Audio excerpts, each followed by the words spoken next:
Today, I'm going to show you how to set up styles on a Word document. Here, I already have something typed in on my Word document, and I'm going to set two styles on this Word document as examples. The first style I'm going to set is the title style. So what I need to do is, since this is the title of my article here, I'm going to highlight how to save money for your emergency funds. And then after highlighting these words, all I need to do is go to the styles ribbon part here and click title. So when I click title, you can see that these words change into my title style. Now let's click on introduction and change that to a different style.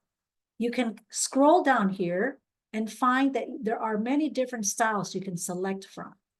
For this one, I'm just going to select a heading 2 style. So I'll click on heading 2, and you can see now that introduction is set to heading 2 style, and how to save money for your emergency funds, that's set to a title slide. So this is the place and the area on the ribbon where you can set different styles on your Word document.